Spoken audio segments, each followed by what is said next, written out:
So the World Bank just released its 50th International Debt Report. Now, normally a 50th anniversary is a cause for celebration, right? Well, not this one. This report is less like a party and more like a massive alarm bell for the entire global economy. For half a century, it's been our go-to guide for the debt of developing nations. And the story it's telling today, well, it's that we're in some serious trouble. Take a look at this number, $443.5 billion. That's the record-breaking amount that developing countries paid out in 2022. And get this, that wasn't to pay down their debt. Nope, that was just to service it, just to cover the interest payments. It's like only paying the minimum on a credit card that's already maxed out. It is the highest it has ever been, and it means money is being pulled away from, well, everything else. And this quote from the World Bank really gets to the heart of it. This isn't just about numbers on a spreadsheet. When they say a nearly paralyzing burden, they mean hospitals aren't getting built. They mean schools are underfunded. It means entire generations are seeing their potential just evaporate. It's a crisis with a very, very real human cost. So for our first section, let's just try to wrap our heads around the sheer size of this thing. What is it about this particular moment that makes the situation so incredibly dangerous? This debt crisis isn't happening in a vacuum. It's being supercharged by what the report calls a combustible mix. And that's the perfect term for it. It's a perfect storm, really. You've got soaring energy prices. You've got interest rates climbing faster than they have in decades. You've got all this global instability and a slowing economy. All of it is hitting at the exact same time, turning what was already a tough situation into something truly desperate. So we've got these gigantic, almost unbelievable numbers. But who's actually footing the bill for all this? Let's dig into the real-world human cost and also look at a really critical shift in who is actually holding all of this debt. And this is where it really hits home. That money has to come from somewhere, so it's pulled directly from things like healthcare and education. Among the world's absolute poorest nations, we're talking about almost 40 of them either already in what's called debt distress or right on the brink. And the ultimate sign of failure, defaulting. 18 countries have defaulted since 2020. Think about that. That is more than in the last 20 years combined. This number is just wow. The absolute poorest countries in the world paid an all-time high of $23.6 billion in interest in 2022. To put that into perspective for you, that figure has quadrupled in just a single decade. It's an exponential burden, and it's falling on the nations that can least afford to carry it. So with all these countries in crisis, you have to ask, who is helping? Well, in 2022, as interest rates started to climb, private creditors, we're talking commercial banks, bondholders, they got nervous. And what did they do?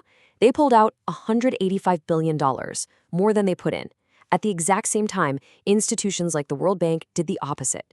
They stepped in and provided a record $115 billion in new financing, trying to fill that massive gap. And if you zoom in on just the poorest countries, the picture is even more dramatic. New loans from those private creditors, they plummeted by over 70%. Meanwhile, multilateral creditors, they actually increased their commitments.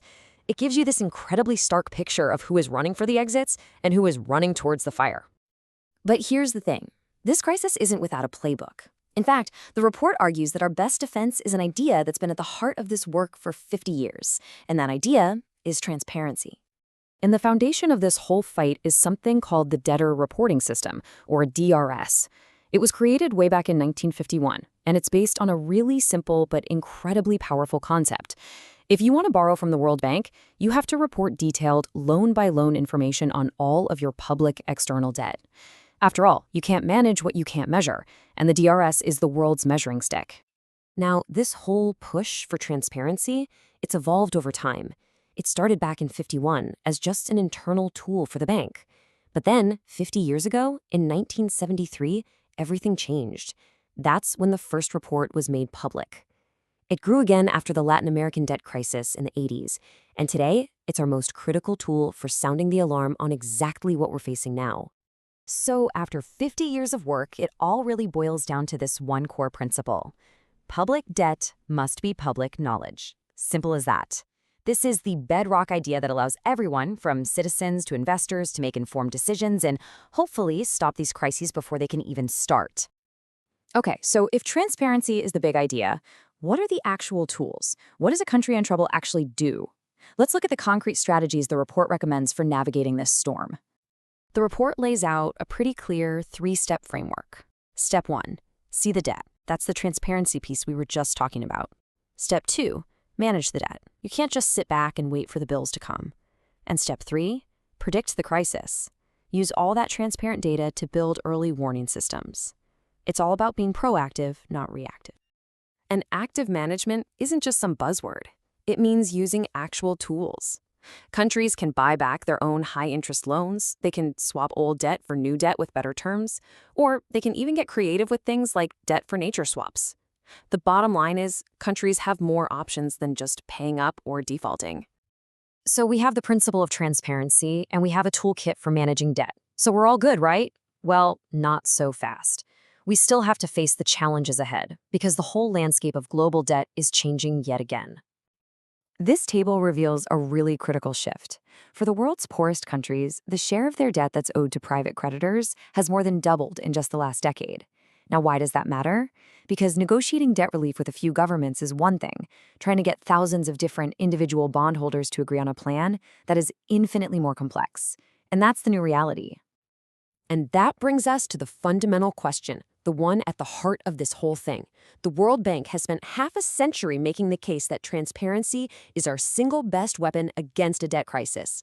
But in the world we live in today, with that combustible mix of challenges and this tangled new web of creditors, is transparency still enough? Policymakers are grappling with that very question right now, and believe me, the answer is going to shape our global economy for decades to come.